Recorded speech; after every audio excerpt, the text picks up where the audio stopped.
Very good evening friends. ये मेरा ISO का पूरा पैकेज है, जो फ्रेशर्स, न्यू कमर्स और जो इंटरव्यूज़ के लिए जो रेडीनेस कर रहे हैं उनके लिए। और ये आपको स्क्रीन पे जो टॉपिक्स विजिबल हैं, पॉइंट नंबर 1 to 7 मैं कंप्लीट कर चुका हूँ, 7th अभी मेरा चल रहा है, जो कि एक्सप्लेनेशन ऑफ ईच कंट्रोल्स है। और नेक्स्ट स्लाइड में जो पॉइंट नंबर 20 है, ये जीरो डे अटैक है, ये मैंने न्यूली एडिट किया हुआ है।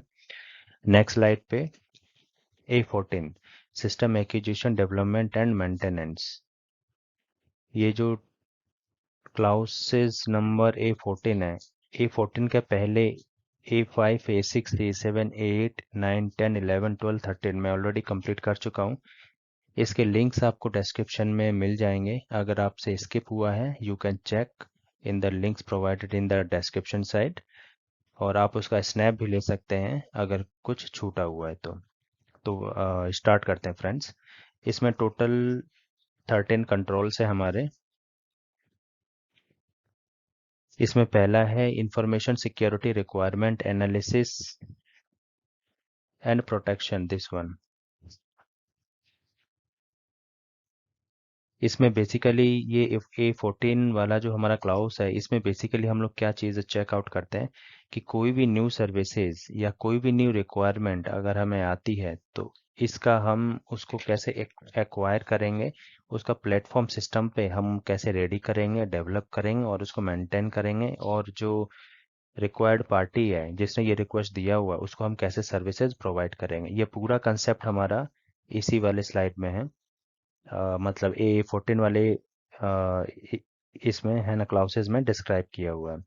तो पहला है इसमें information security requirement analysis and specification, means जो भी हमारी रिक्वायरमेंट है, रिक्वायरमेंट किसी भी पार्टी ने हमें दिया हुआ है, तो उसकी एग्जैक्टली रिक्वायरमेंट का एनालिसिस करना, स्पेसिफिकेशन करना, ये हमारा फर्स्ट वाले स्लाइड में है। जो 13.2 हमारा स्लाइड है, ये वाला, इसमें securing application services on public network. अगर वो सर्विस जो पार्टी है, नेक्स्ट पार्टी है, वो अगर सर्विस को फॉर इंटरनेट यूज़ के लिए मांग रही है, तो उसके लिए हमारा जो पब्लिक जोन है, तो पब्लिक जोन में हमें डाटा अवेलेबल करना पड़ेगा। तो उसके लिए हमारे लिए एक उस एप्लीकेशन को प्रॉपर सिक्योरिटी हम लोगों को देनी होगी। Security in in the sense कि उसका सिक्योरिटी पॉइंट ऑफ व्यू, जो कि एक्सटर्नल इंट्रूडर्स हैं, उसको हैक ना कर लें, उसका डाटा थेफ्ट ना कर लें। हैकिंग से मुझे याद आया कि कुछ कंटेंट होते हैं, मैं उसके लिए एक अलग से वीडियो बनाऊंगा, मैं उसका लिंक नेक्स्ट वीडियोस में डाल दूंगा आपको। और इसके ऊपर मैं एक मतलब अलग से वीडियो भी बनाऊंगा जो कि आपको हेल्पफुल होगा। नेक्स्ट स्लाइड में 13.3 में आपको protection application services transaction, for example अगर ऑर्गेनाइजेशन कुछ ट्रांजैक्शन रिलेटेड सर्विसेज दे रहा है, तो तो कुछ नेटवर्क ग्लिच या किसी और टेक्निकल इश्यूज के कारण जो भी हमारा ट्रांजैक्शन है वो मिस राउट हो जाता है, और अनऑथराइज्ड डिस्क्लोज कुछ इंफॉर्मेशन, इंटरनल इंफॉर्मेशन कुछ आउटलीक हो जाते हैं। तो ऐसे जो टेक्निकल ग्लिचेस हैं, उसका पूरा का पूरा जो केयरिंग का पॉलिसी है, वो हमारे 13.3 में बताया जाएगा। फिर नेक्स्ट है हमारा 13.4। 13.4 में है हमारा सिक्योर सिक्योर डेवलपमेंट पॉलिसी। किसी भी चीज़ को डेवलप करने से पहले हम एक एसओपी बनाते हैं। एसओपी का मतलब होता है स्टैंडर्ड ऑपरेशन प्रोसीजर। मतलब किसी भी चीज़ को डेवलप करने का एक स्टेप बाय स्टेप प्रोसेस होता है। उस प्रोसेस को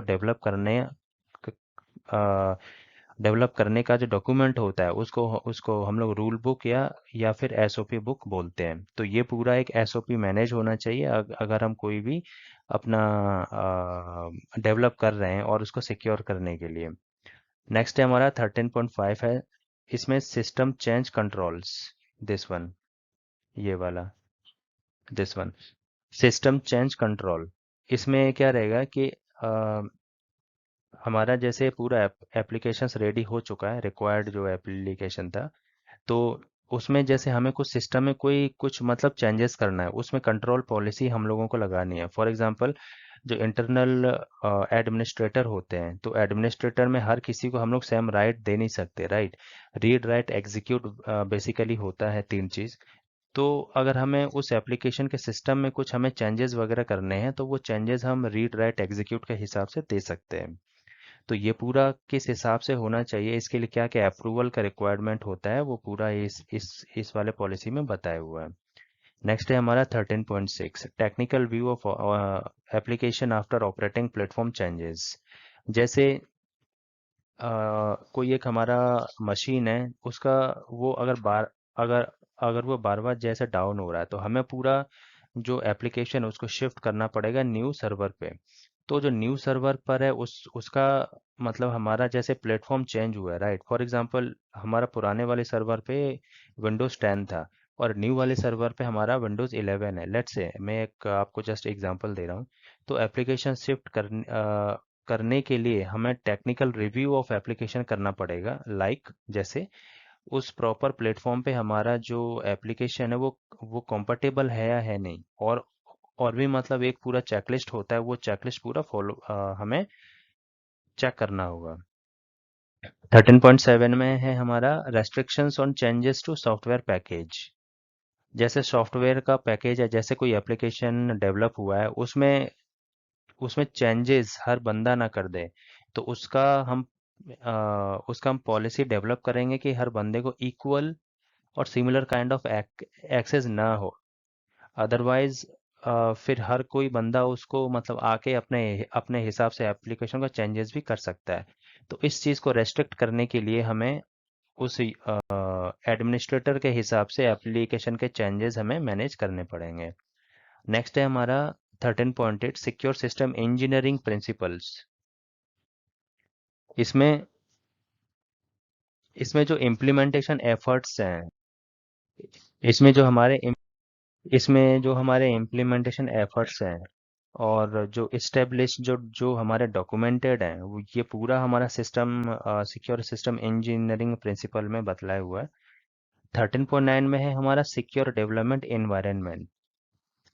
सिक्योर डेवलपमेंट एनवायरनमेंट में हमारा बेसिकली क्या होता है कि वो एप्लीकेशन का जो सर्वर है उसका इन्वायरमेंट कैसा है। जैसे अगर हमारा डाटा बहुत ही ज़्यादा क्रिटिकल है तो हम उसको इंटरनल जोन में प्लेस करेंगे, राइट। और हमारा पब्लिक जोन में अगर वो डाटा अगर हमें एक्सटर्नल यूज़ के लिए रखा हुआ है तो हम उस डाटा को मतलब पब्लिक जोन के सर्वर में प्लेस करेंगे। और प्रॉपर वे से उस पे हमारा जो पेरीमीटर्स है, जो सिस्टम का पेरीमीटर्स है, और उसमें फायरवॉल और आईपीएस के द्वारा जो भी हमारे कनेक्शंस वगैरह बन रहे हैं, तो उसके हिसाब से हम लोग पहले उसको अंडर ऑब्जर्वेशन में रखेंगे। तो ये कुछ एक पॉलिसीज हैं जो किसी भी डाटा को अगर हम पब्लिक यूज़ के लिए दे रहे हैं तो कुछ टाइम उसको प्रॉपर मॉनिटर करना पड़ता है। तो इस हिसाब से हमारा 13.9 में पूरा पॉलिसीज बताए हुआ है। 13.10 में हमारा आउटसोर्स डेवलपमेंट है। आउटसोर्स का मतलब होता है कि जैसे कोई एक ऑर्गेनाइजेशन है, वो एक हर फैसिलिटी अपने यूजर्स को दे नहीं सकता है, राइट। बिकॉज वो हर चीज़ में एक्सपर्ट है नहीं, कोई भी एक ऑर्गेनाइजेशन। तो वो सर्विस देने के लिए ये लोग क्या काम करते हैं, कोई भी थर्ड पार्टी वेंडर को अलॉट कर लेते हैं। तो वो थर्ड पार्टी अलॉटमेंट जो है वो हमारा नथिंग बट आउटसोर्स कंसीडर होता है। तो आउटसोर्स के साथ भी हम लोगों को डेवलप करना पड़ेगा कि आउटसोर्स ऑर्गेनाइजेशन में क्या क्या स्टैंडर्ड मीट करने के लिए पॉलिसी होना चाहिए। ये पूरा जो है हमारा 13.10 में बताया हुआ है। नेक्स्ट है हमारा system security testing. A to Z काम होने के बाद में हम उस सिस्टम का सिक्योरिटी टेस्ट करेंगे। सिक्योरिटी टेस्ट का मतलब है कि एप्लीकेशन वल्नरेबिलिटी टेस्ट और सिस्टम वल्नरेबिलिटी टेस्ट तो खैर स्टार्टिंग में ही मतलब हम लोग कंप्लीट वगैरह कर लेते हैं। लेकिन application security test, vulnerability test हम इस पूरे 13.11 में कंप्लीट करने का जो प्रोसेस है उसको बताया हुआ है। 13.12 में है हमारा सिस्टम एक्सेप्टेंस टेस्टिंग। ये बहुत इंपॉर्टेंट टॉपिक है। जैसे 13.11 में हमारा वल्नरेबिलिटी डिटेक्ट हुआ और उसको हम क्लोज कर नहीं पा रहे हैं किसी एक रीज़न की वजह से, राइट। या फिर उसका वर्जन अपडेटेड है नहीं ओईएम से, या फिर वो अगर हम वल्नरेबिलिटी क्लोज कर रहे हैं उसका कैस्केडिंग इफेक्ट मतलब उसका फर्दर इफेक्ट कोई और जगह पे पड़ रहा है। या फिर उसको अगर वल्नरेबिलिटी को अगर हम क्लोज कर रहे हैं तो जो है हमारा कोई और वल्नरेबिलिटी रीओपन हो जा रहा है। तो ऐसे केस में उस ओपन वल्नरेबिलिटी का जो रिस्क है वो हमें उसके उसके साथ हमें अपने प्रोडक्शन पे रिस्क को लेकर जाना होता है। इसके लिए कुछ फर्दर अप्रूवल्स होते हैं। ये रिस्क बहुत ही माइनर होते हैं, इनका कुछ इम्पैक्ट होता नहीं है ज़्यादा। तो ऐसे केसेस में भी मतलब रिस्क तो रिस्क ही है। आइडियली वो ओपन होना नहीं चाहिए, लेकिन अनफॉर्चुनेटली वो ओपन रखकर ही हमें उस एप्लीकेशन को ना प्रोडक्शन पे लेके जाना पड़ेगा। तो ऐसे केस जो है वो सिस्टम एक्सेप्टेंस टेस्टिंग में आते हैं। नेक्स्ट है हमारा 13.13 प्रोटेक्शन ऑफ टेस्ट डाटा। जैसे डाटा को, ये मतलब हमारा फाइनल है, जो सब कंट्रोल है 13.13 protection of test of data. सब कुछ कंप्लीट हो जाने के बाद में हमें एक फाइनल टेस्ट करना होता है कि वो जो डाटा है उसको प्रोटेक्ट कैसे किया जाए। जैसे जो सर्वर इंजीनियर है या उससे जो भी रिलेटेड इंजीनियर्स है, फॉर एग्जांपल ओईएम को भी उस पर्टिकुलर सर्वर के कुछ लेवल का एक्सेस होता है। तो ऐसे केसेस में क्या वो कुछ फाइल्स वगैरह तो मतलब सर्वर से ट्रांसफर कर नहीं रहा, एटसेट्रा। तो ऐसे कुछ रीजन, ऐसे कुछ केसेस होते हैं जिसमें हमें कुछ रेस्ट्रिक्टेड पॉलिसीज लगानी होती है कि उस पर्टिकुलर सर्वर या एप्लीकेशन का जो डाटा फाइल्स है जो बहुत ही क्रिटिकल और क्रूशियल होता है, उसको सर्वर के बाहर न जाने पाए। ऐसे इसीलिए हम उस सर्वर में डीएलपी जैसे सॉफ्टवेयर्स लगाते हैं। और अगर हम यूरोपियन यूनियन की बात करें तो फिर जीडीपीआर भी कुछ हद तक हम लोग लगाते हैं। लेकिन जीडीपीआर का अभी तक का जो यूज़ है वो ओनली जनरल डाटा प्रोटेक्शन के लिए होता है, जैसे किसी की भी आइडेंटिटी हो गए। तो अभी जीडीपीआर का अभी एक्सप्लोरेशन इसको सर्वर पॉइंट ऑफ व्यू से भी किया जा रहा है। तो ये पूरा कंसेप्ट है हमारे protection of test of data का। ये बहुत ही इंपॉर्टेंट क्लाउसेज है, ये इंटरव्यूज वगैरह में इससे रिलेटेड क्वेश्चंस वगैरह पूछे जाते हैं। तो फ्रेंड्स, इस पूरे क्लासेस में इतना ही है। अगर आपको इस पूरे कंसेप्ट में कहीं पर भी डाउट है तो आप मुझे चैट सेक्शन में बता सकते हैं। मैं उसका डेफिनेटली रिप्लाई दूंगा विद इन 24 आवर्स। और आपको आपको मेरे कंप्लीट पैकेज कैसा लग रहा है, आप उसका फीडबैक मुझे ईमेल पर दे सकते हैं। या कुछ अगर आपको इम्प्रूवमेंट की ज़रूरत है या कुछ और टॉपिक्स मेरे से छूट रहे हैं और आपको मतलब रिक्वायर्ड है वो मतलब टॉपिक आपको इंटरव्यू पॉइंट ऑफ व्यू से या आपको मतलब नॉलेज पॉइंट ऑफ व्यू से, तो आप मुझे सजेस्ट कर सकते हैं।